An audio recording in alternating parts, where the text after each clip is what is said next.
Hello, Guild members. It's the Guild Master here, talking to you from Night 1 of GAMA.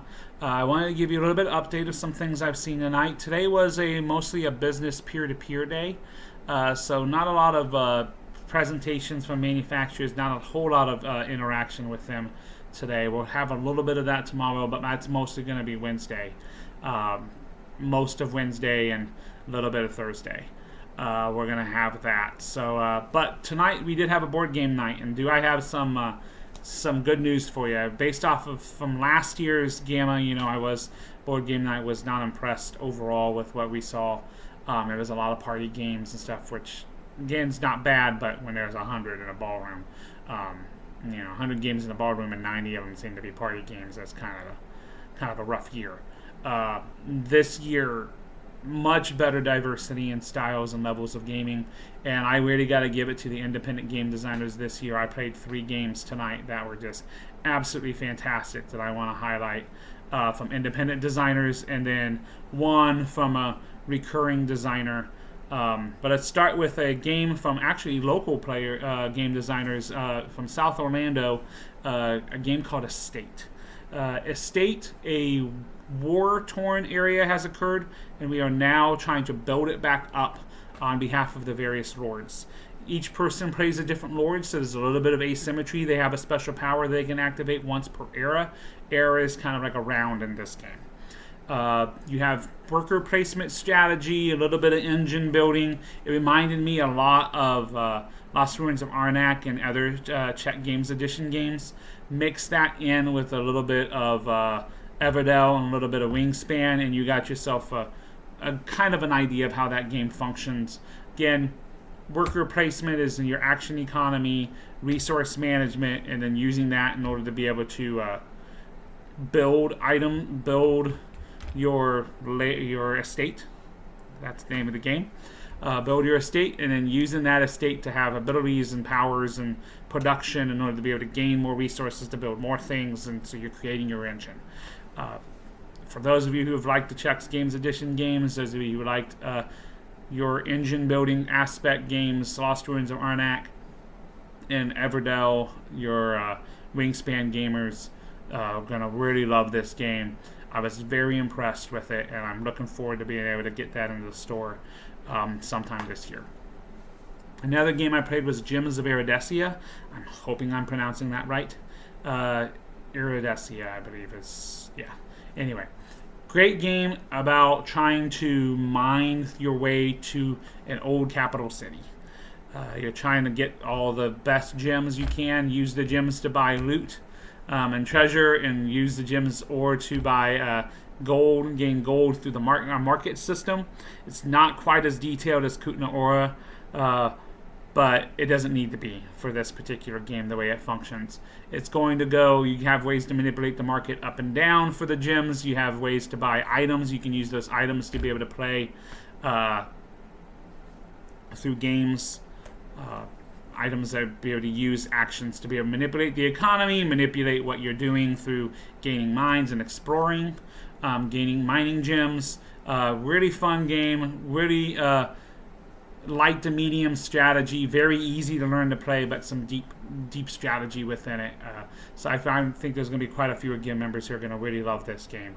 Another game I played was Viking Raiders, and Viking Raiders is a fun card action economy game.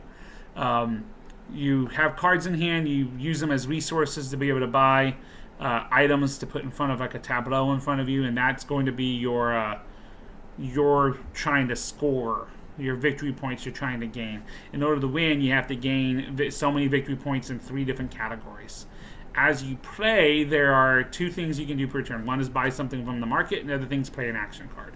With the action cards, you can then interact with other people's tableaus, other people's areas that they're gaining things, and you can go and steal. You can attempt to raid, and then the raid mechanic is for every card they have in you have to raid a certain category from a person. Every card they have in, you get little shield minions that try to protect it.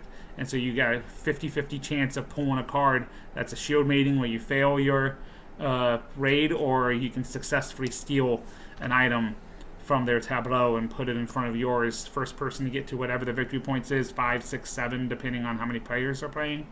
You can go through that.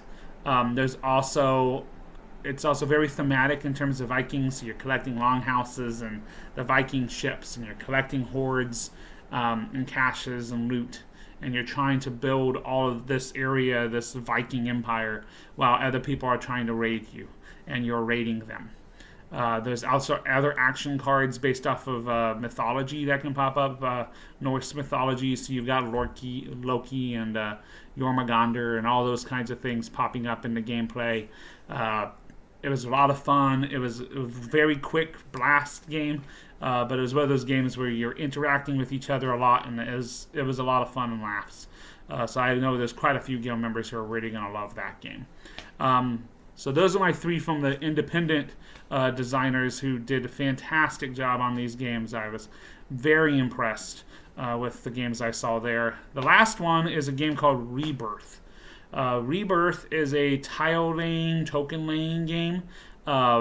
You're trying to rebuild Scotland and or build up Ireland, depending on which side you want to do. Ireland side has a little bit more difficulty, a little bit more details in it. The Scotland side is the easier, and I'm using quotes easier, not that it was an incredibly easy game, just an easier side to play.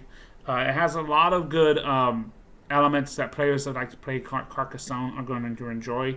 It's not super complicated to understand, but the strategies and the interactions of other people would definitely take into account how the game plays. So the more brutal you are against each other, the tougher the gameplay is going to be.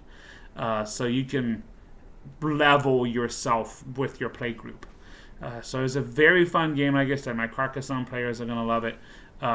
Other light strategy games, those intro strategy games, level of the gameplay there on the Scotland side. When you get to the Ireland side, the gameplay level deepens even more. Doesn't become any more complicated. It's just there's more elements of strategy.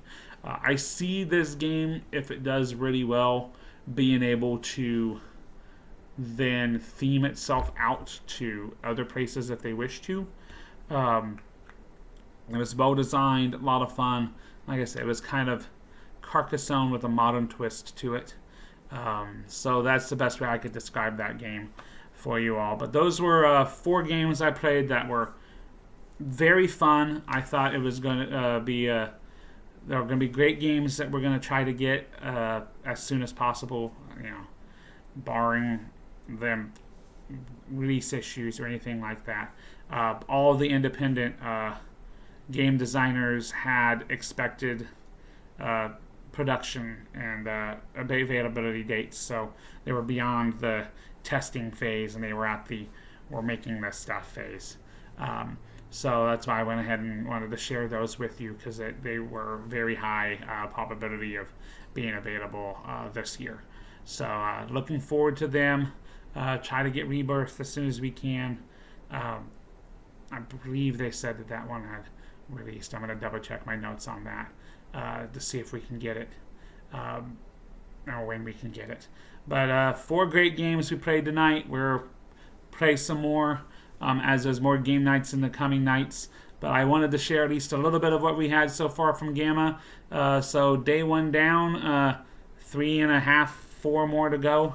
And we'll reach out to you some more and give you some more updates as we have them.